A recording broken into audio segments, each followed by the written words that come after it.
अस्सलाम वालेकुम वरहमतुल्लाह।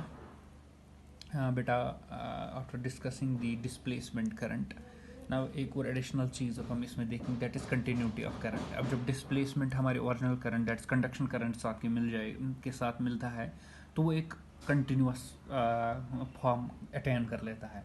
क्योंकि जो हमने कल देखा कि actually it was the Maxwell जिसने मॉडिफाई किया एम्पियर सर्किट लॉ, ठीक है ना, जिसमें उसने एक्चुअली डिस्प्लेसमेंट करंट का कॉन्सेप्ट इंट्रोड्यूस किया, जिससे इलेक्ट्रोमैग्नेटिज्म का पूरा कॉन्सेप्ट कंप्लीट हुआ।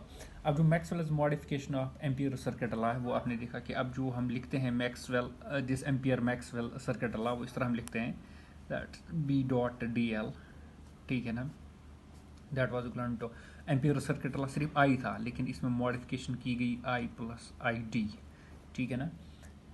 दिस इज मैक्सवेल बेटा, this Maxwell this Ampere circuit law या एम्पियर मैक्सवेल सर्किट लॉ। इसमें what is ID? ID is the displacement current. वो आईडी किसके बराबर था? कल देखा आपने, it was epsilon naught D phi E by D T, ठीक है ना। इसको आप डिस्प्लेसमेंट करंट कहते हो, ठीक है ना। और आई यहाँ पे क्या है? ये कंडक्शन करंट है। एंड फाई क्या है? Phi is the electric flux across the loop, जो भी लूप होगा वहाँ पे। तो फॉर एग्जांपल लूप सी है, यहाँ पे मैंने लिया है, लूप सी के अक्रॉस फाई इलेक्ट्रिक फ्लक्स है, ठीक है ना। अब जो the sum of the conduction current and the displacement current is continuous along any closed path. अब जो इन दोनों का सम है बेटा, ये कंटिन्यूअस है, ठीक है ना। Conduction that is sum of conduction current and displacement current, it is continuous along closed path. ये कंटिन्यूअस है, यानी ये एक्चुअली बीच में रुकता नहीं है, ये एक पाथ को कंप्लीट फॉलो करता है, एक क्लोज्ड पाथ फॉलो करता है, ठीक है ना। ऑल्दो जो इंडिविजुअली अगर हम देखेंगे, इंडिविजुअली कंडक्शन करंट या displacement current may not be continuous, ये कंटिन्यूअस नहीं हो सकते, ठीक है ना। तो therefore the sum of conduction current and displacement current that's I plus I D, it has the important property of continuity along any closed path. इसके पास एक खास, इन दोनों, जब इन दोनों को ऐड किया जाता है तो इन दोनों के पास एक खास प्रॉपर्टी आती है कि ये दोनों जब ऐड हो जाएंगे तो देयरफॉर इनके पास एक main important property of continuity आती है अलोंग एनी क्लोज्ड पाथ।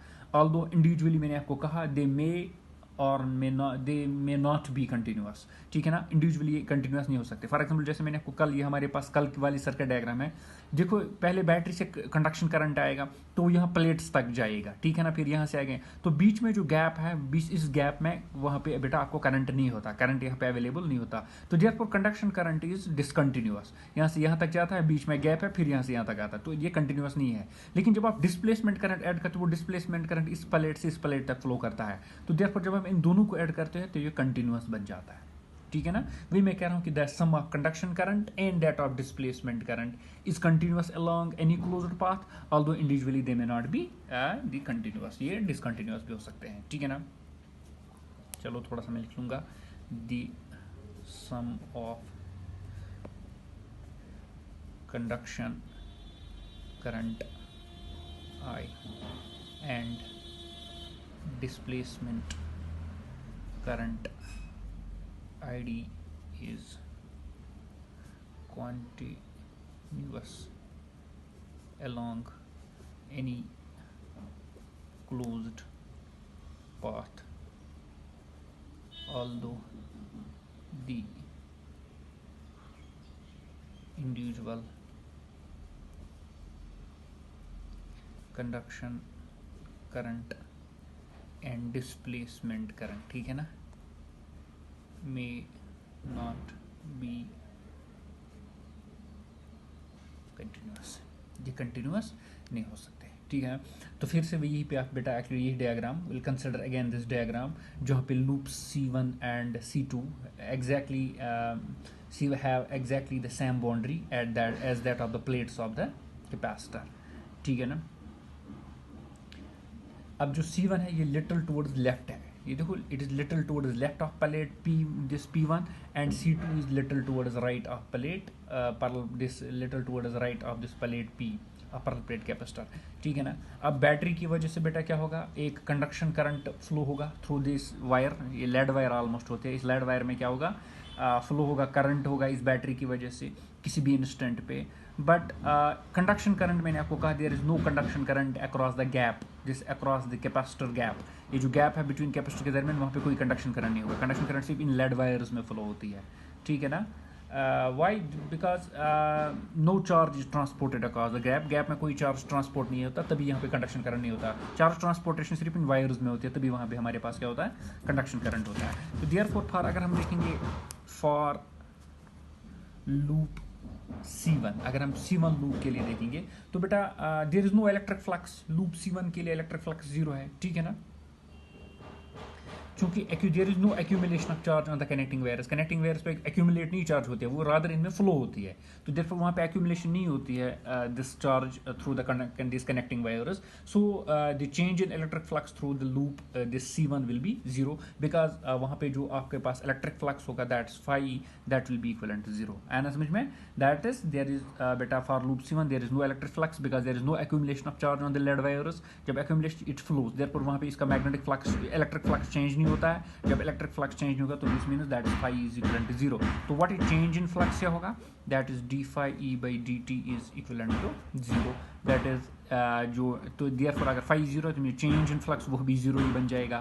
तो देयरफॉर हमारी जो इक्वेशन होगी बेटा दैट इज हमारे पास जो टोटल करंट है that was conduction current plus displacement current, that's equivalent I plus I D किसके बराबर था, E D phi E by D T, है ना, that is the total current which is this looping the loop, that's I plus ID, that is simply equivalent ID को अपना value दो, that's epsilon d phi by dt। अब d phi d किसके बराबर है, 0 के बराबर, तो therefore that's simply equivalent I, ठीक है ना, because this portion becomes equal to ये वाला पार्ट हमारा क्या बन जाता है, 0 becomes epsilon, रादर हम epsilon नॉट इसको ले सकते हैं यहाँ पे एब्सोल्यूट परमिएबिलिटी के लिए हम लेते हैं epsilon नॉट, तो therefore this part becomes 0, so therefore it comes equivalent to I।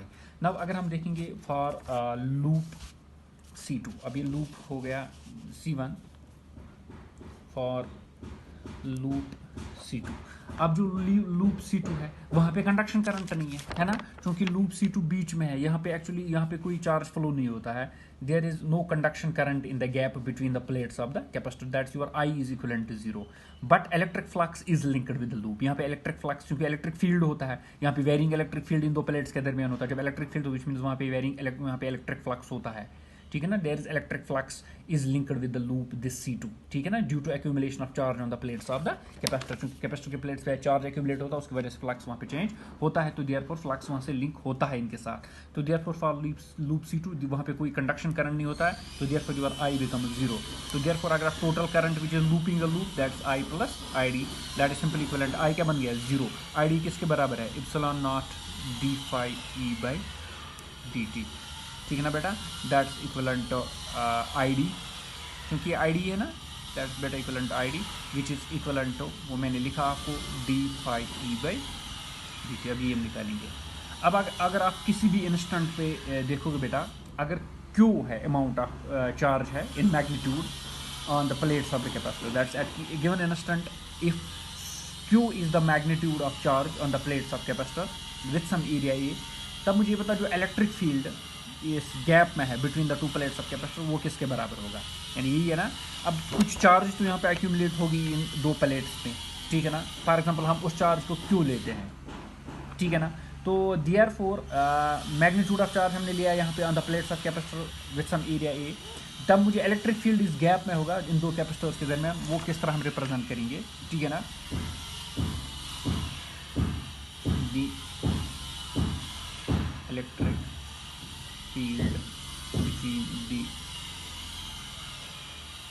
parallel plates of the capacitor is, ठीक है ना, आना समझ में बेटा, तो therefore that electric field is simply equivalent to sigma by epsilon naught, पढ़ाया आपने, that जो electric field between the parallel plate capacitors that is the surface charge density divided simply by A। अब ये किसके बराबर होता है, it is Q by epsilon naught A, and चूंकि सरफेस चार्ज डेंसिटी किसके बराबर होता है, Q by A, ठीक है ना, तो देयरफॉर ये बन जाएगा Q by epsilon naught A। Therefore electric flux phi electric flux किसके बराबर होता है, E, that's electric field into the area vector, that's A, that is simply equivalent, ये क्या बन जाएगा Q बाई E को अपना वैल्यू दो A इंटू A, अब A कैंसिल हो जाएगा, ये बन जाएगा Q बाई इप्सिलॉन नॉट, ठीक है ना, ये हमें इलेक्ट्रिक फ्लक्स निकला Q बाई इप्सिलॉन नॉट। मैंने नंबरिंग नहीं की इक्वेशन की, चलो कोई बात नहीं। Therefore I plus I D is simply equivalent to, चूँकि ये वाली इक्वेशन है, that's I plus I D, put this as equation number second, इसको आप इक्वेशन नंबर फर्स्ट, इसको आप equation number third, use third in second, ठीक है ना। अब क्यू बाई इप्सिलॉन आपको फाई यहाँ पे अपना वैल्यू देना है, that's I plus I D किसके बराबर निकला था आपको, epsilon naught D phi by D T, that's equivalent epsilon naught D by D T of Q by epsilon naught. अब इप्सिलॉन नॉट बाहर आएगा, epsilon naught cancel, so that's equivalent to D Q by D T, that's equivalent to I, ठीक है ना। Put this as equation number four, ठीक है ना बेटा। Now from equation first and four, आप देखो फर्स्ट वो भी आई प्लस आई डी किसके बराबर निकला, आई के बराबर। Equation number four I plus I D किसके बराबर निकला, आई के बराबर।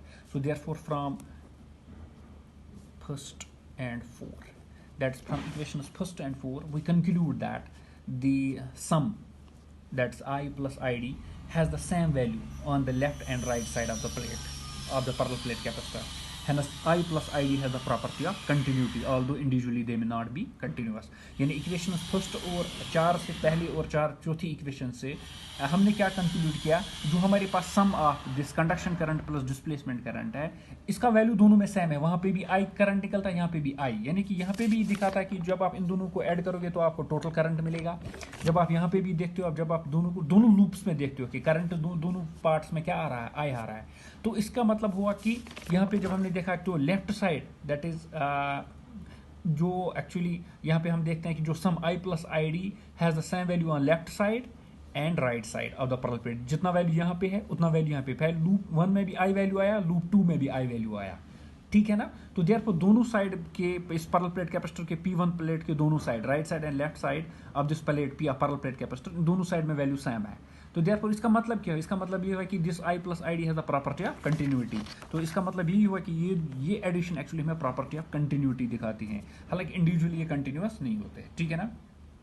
तो आप इस तरह भी कह सकते हो, that's from equation first and fourth, it is clear that sum of conduction current and displacement current gives us the same value I और D Q by D T, it is continuous in a circuit containing a capacitor. तो therefore this shows us the continuity, आप खुद लिख सकते हो, ठीक है ना बेटा। Now moving towards the main part of which is the important part of it, that is Maxwell's equations. Maxwell's equations, ठीक है ना। Now will see Maxwell's equation, या लास्ट में मैं आपको लोरेंटस फोर्स भी थोड़ा सा भी इसमें दिखाऊँ, वो पता है आपने पढ़ा है, तो वो हम इसके साथ रिलेट कर सकते हैं। Now will go for Maxwell's equations. देखो बेटा, in absence of the dielectric और मैग्नेटिक मटेरियल, चार specially basic Maxwell's equations actually the हमारे पास होती है। मैक्सवेल ने जो इक्वेशंस प्रोवाइड की वो आमतौर पर हम वैक्यूम या एब्सोल्यूट मीडियम में यूज़ करते हैं, बाकी डाइलेक्ट्रिक मीडियम्स के लिए वो हम यूज़ नहीं करते हैं, ठीक है ना। तो we can say that James Clerk Maxwell especially provided us a set of formulas for electric charge, current and their electric as well as magnetic fields। यानी जो मैक्सवेल ने हमें यहाँ पे इक्वेशन जो मैं आपको दिखाऊंगा, जो इक्वेशन उसने दी थी, ये एक सेट ऑफ फार्मूला है हमारे पास, जो किन किन चीज़ों को रिलेट करता है, हमारे इलेक्ट्रिक फील्ड को, करंट को, इन दियर इलेक्ट्रिक एंड मैग्नेटिक फील्ड्स को, ठीक है ना। तमाम जो बेसिक लॉज ऑफ इलेक्ट्रोमैग्नेटिज्म है ना, उनको एक्सप्लेन किया जा सकता है इन इक्वेशंस की मदद से या इन फार्मूलाज की मदद से, ठीक है ना, along with that of the Lorentz force. जो फार्मूला हम लोरेंटस फोर्स के लिए वो उसकी मदद से हम एक्चुअली तमाम जो बेसिक लॉज है इलेक्ट्रोमैग्नेटिज्म के, वो हम इन इक्वेशंस से एक्चुअली एक्सप्लेन कर सकते हैं, but taking into consideration the Lorentz force as well. तो जो मैक्सवेल्स इक्वेशंस है वो कुछ इस तरह है। फॉर एग्जांपल फर्स्ट इक्वेशन अगर मैं मैक्सवेल की दिखाऊं, इतना तो आप खुद याद रख सकते हो कि जो मैक्सवेल ने जो हमें set of formula, set of equations दी थी, वो क्या करता है, that was for electric charge, currents and their electric and magnetic fields के लिए।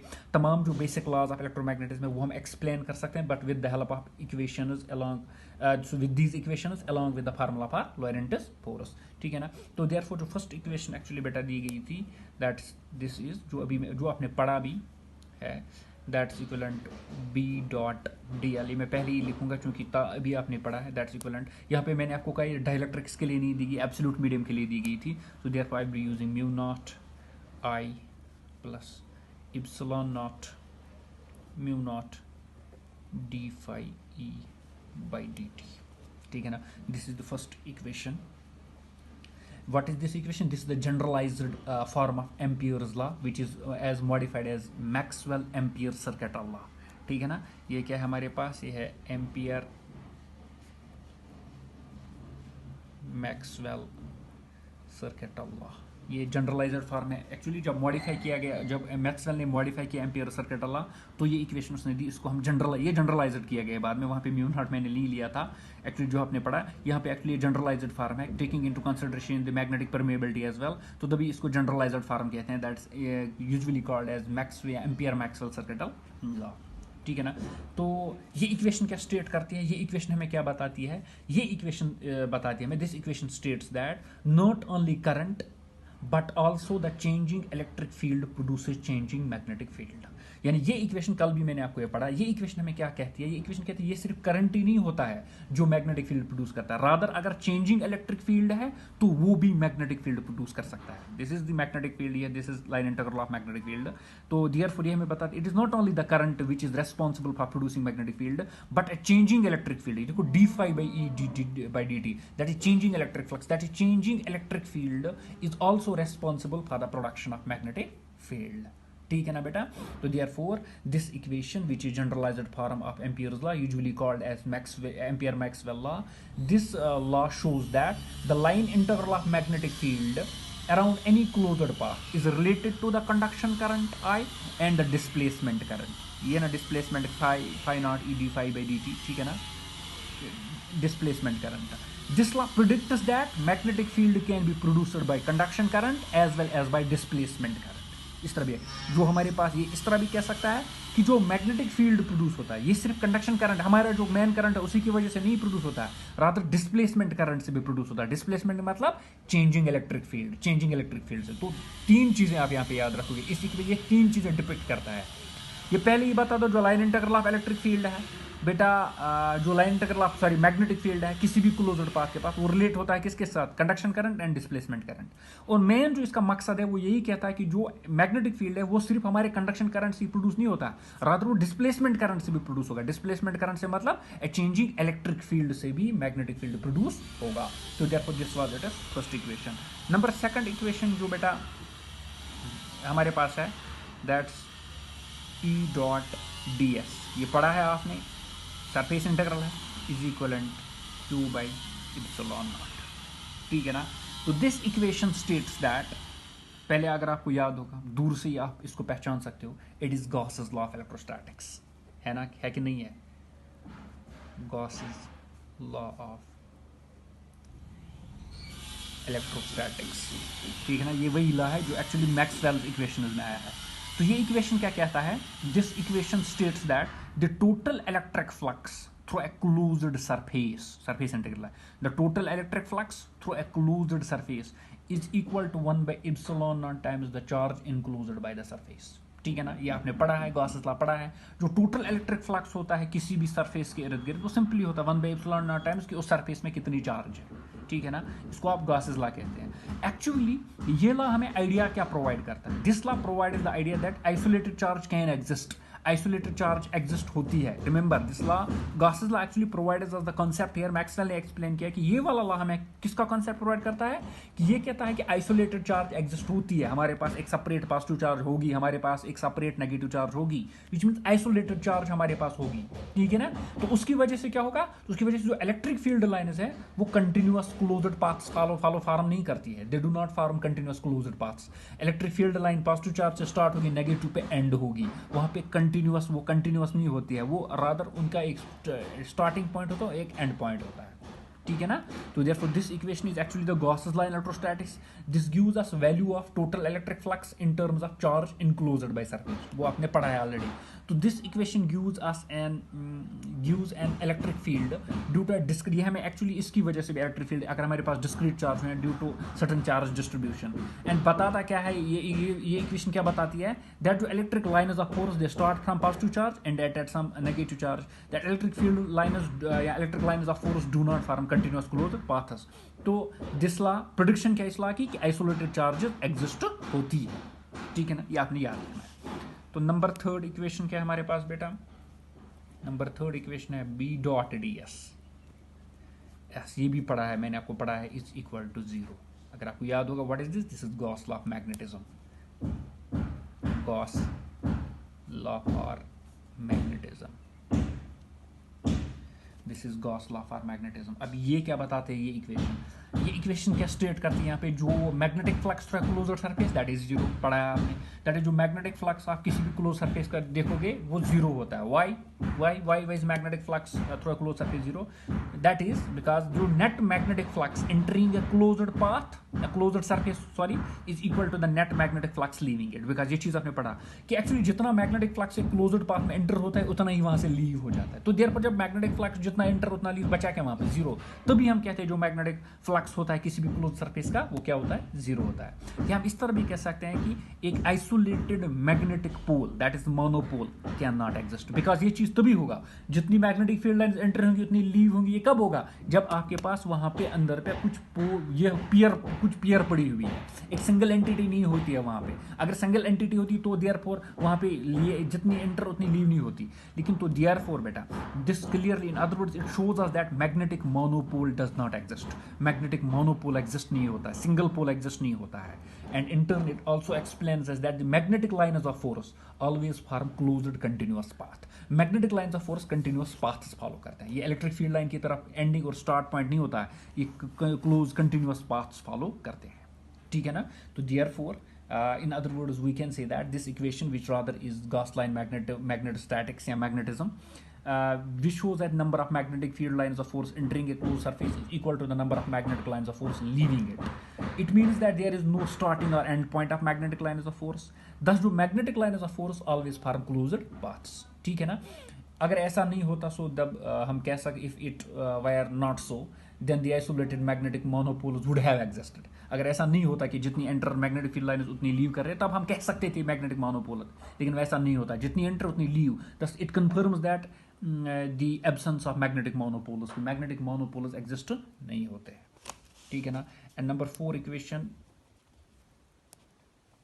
That's E dot dl